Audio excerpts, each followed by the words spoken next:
Facebook, YouTube, David here, and I'm back. I'm happy to be back. Got my GoPro up and running. Lost one in the river, as everyone knows, but just got my new one in today. And that dog is annoying. Hold on one second.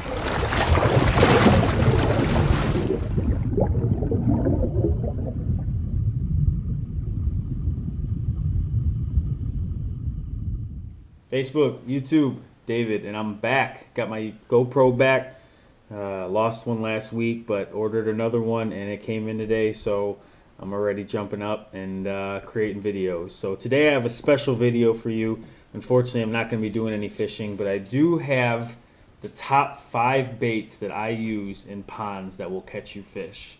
Okay, so these are, if you have no idea what you're looking at, if you go in and you're overwhelmed in the lure department, these are the 5 lures that I believe in any of the ponds around here will catch you fish. As long as you fish them right, as long as you know what the bass are doing or where they're at, these will catch you fish. All right, so the first lure we are going to talk about, which a lot of bass people know, is the Senko. All right, or what a lot of other departments will call it, or not departments, but companies will call it, are stick baits. All right, these right here will catch anything. Anything. All right, this is a finesse bait. You usually use it slow, monotonous fishing. Okay, it's not fast. It's not crankbaits. It's not something you cast out like a spinnerbait and reel in. These are pretty good finesse baits. What usually how you usually hook these up is you use a wide gap hook. All right, just kind of like this. All right, wide gap hook. See if it focuses on that.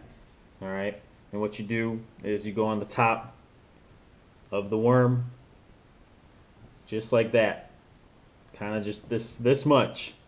Come out the top, push that all the way to the top, and then it'll be like this. Okay, it'll look like that. What you want to do is you see where the worm crosses the hook. That's where you want the hook to go into the worm. All right, so that's how you measure it. Push it through the worm, it'll look like that. Okay? And then what you want to do is you just want to tuck that point into the worm. And now it's weedless. All right, Senkos are the ones that I use the most. They're pretty heavy, so I don't have to use a weight on them. But if you do use a weight, you can use a bullet weight. It's kind of look like this. All right, so you put your line through the top, come out the bottom, then you attach your lure, and it'll kind of look like this. All right, just like that when it's going through the water. Okay, so this will bring the worm down into the water, and it just twitches, will make this tail move. Also in the water, when you just let it sink, this does a lot of movement on its own. A very good bait. My favorite colors are purple and black. All right, that's my go-to color. Or I like to go with dark greens. All right, so pumpkins with black flakes in them or something like that. Okay, so those are the colors that I normally go with, that I've had the best luck with. So those are Senkos, stick baits, whatever you want to call them. They have aftermarket ones. I believe I got these from Zoom. Same kind of thing, a lot of action to them, but they're just, I use these if I Texas rig them, which I just showed you. This right here is a Texas rig. All right, I use my cheaper ones for my Texas rig because you will go through a lot of these. Every time the bass hit and you set the hook, you're gonna tear these worms. All right, so these Senkos right here are pretty expensive, so I just go with cheaper not aftermarket, but just cheaper priced stick baits to be able to use with that kind of rig, so that way I'm not wasting a lot of money. Okay, that's the first one. Second one that I use are these right here. Okay, these are Zoom baby brush hogs. All right, if the Senko's not doing it, the baby brush hogs will. And there are only 2 colors that I buy of baby brush hogs. 2. That is it. Blueberry, which is black with gold specks, and I go with the watermelon candy, which is green with the purple and green specks in it. All right, so these brush hogs don't look like worms. They're kind of like a CrossFit or a cross of every type of lure you'll buy. All right, you got like the lizard top. You have these paddles right here that float in the water that add a lot of action. Then you got these two ribbon tails at the end like worms. So it's kind of a all around just mutant of a bait. And what I do is I get the baby brush hogs. Okay, these baby brush hogs are fairly small. It's a small profile. I set them up just like the Senkos when I Texas rig them, and I just bounce them off the bottom, and the fish go crazy with it. So zoom baits, baby brush hog, watermelon candy, blueberry. You got black and you got green. Darker water, muddy water, I go with the black and the blue speck, blueberry ones. Clear water, sunny skies, I'll go with more of a natural color with the green. Okay, those are those. Next one. Crankbaits, square bills. All right, I have two different sizes here.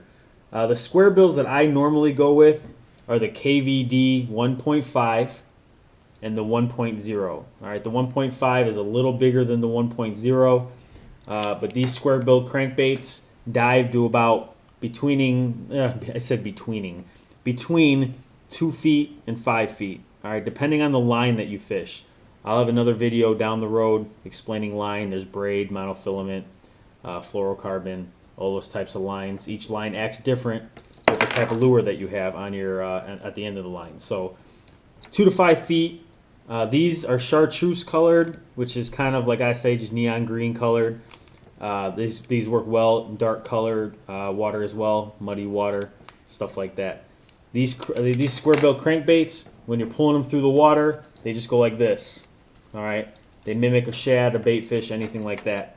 But very good, very successful with these. So those are the two, KVD 1.5, 1.0. I have both sizes depending if the bass are wanting a bigger hit or if they want a smaller profile. I'll go with either or, depending on the mood of the bass. Okay, now if you've watched my channel, you know I love frog fishing. Okay, so frogs. This is number 4 on our list. All right, I have a couple samples of my frogs here. Most of the frogs that I have are made by Booyah company. They're a medium-priced frog, but they do the trick. I have a black one here, brown, and I have a green one with a yellow belly. All right, the difference between this green one and the brown and black one is this one has a red, open, kind of concaved mouth. This is to make it pop on the water. So when you pop your frog, when you're pulling it along, tap, tap, tap, that mouth right there creates a bubble, which creates an action on the top that the bass can also hear it as well. So it's a popper and a frog built in one. It's called the Booyah Pad Crasher Popper, or the Popper Pad Crasher. These right here are just normal frogs, just have the pointed fronts. One thing with frogs that you want to remember is it doesn't matter how the top is painted, okay? Don't fall for spending a bunch of money on a frog that has a lot of detail on the top, because the bass do not see what's on the top of your frog. All they see is the bottom.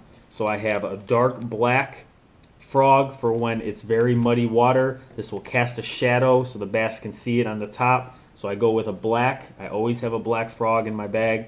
I have a brown one. It's clear water, you know, and they're not hitting my green or white or yellow ones. I'll throw a brown one out there. Maybe they're hitting on brown. So I keep a natural color. You know, brown's pretty natural. And then I have a yellow and a white one, white belly. So white and yellow, I normally go with clear water. That's more of a natural presentation. The darker colors right here, I go with muddier water and stuff like that. Wavy, if it's windy and it's wavy and stuff like that, I'll go with darker colors. Calm, clear, sun's up, bright, I go with natural colors. Yellow, greens, and whites. Okay, but just remember with frogs when you're buying them, do not spend a lot of money on a paint job. Okay, I wouldn't care if this was painted neon red or orange with black lightning bolts on the top. Okay, they don't see the top. All I care about is the bottom. All right, so frogs, number 4.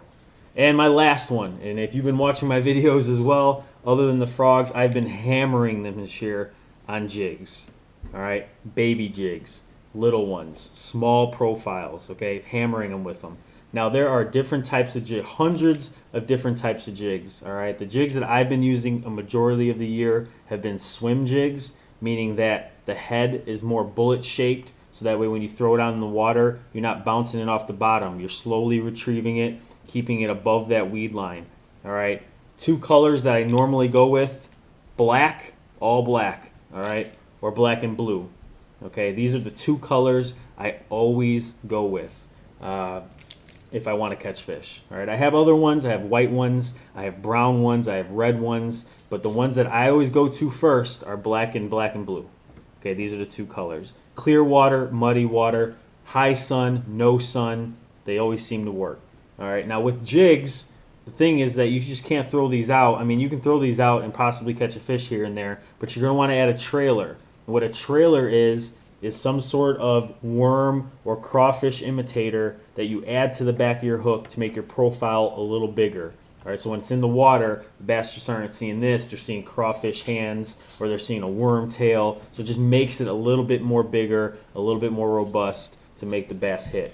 So what I do with my black, I brought black and blue baits out right now. I have two Yum crawfish trailers. One is the craw chunk, one is the craw poppy. I use them both. Okay, I'm indifferent. If I grab a bag out and it's this one, I'll use this one. If I grab a bag out and it's this one, I'll use this one. The thing with jigs, a rule of thumb, I haven't followed this rule, but a general rule of thumb is you want the trailer to match the color of your jig. All right, so if you have a black and blue jig, you'll want a black and blue trailer. Okay, so with the Yum craw chunk,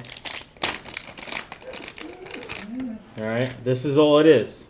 Small little profile of a crawfish. All right, if you can see that.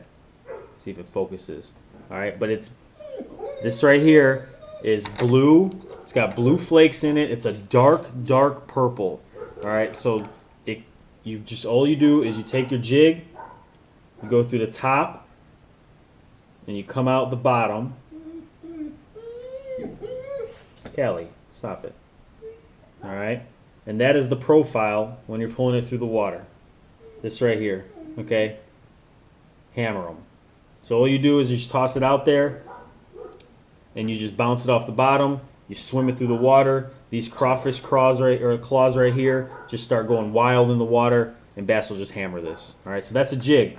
If you had a black jig, you can still throw a dark colored trailer on it. So I can still use this on a black jig. You might not want to throw, maybe if you have an orange and red jig, you may not want to put a purple and blue jig on the end of it. You may want to go and get yourself something green, like this watermelon color or something like that. Okay? You can.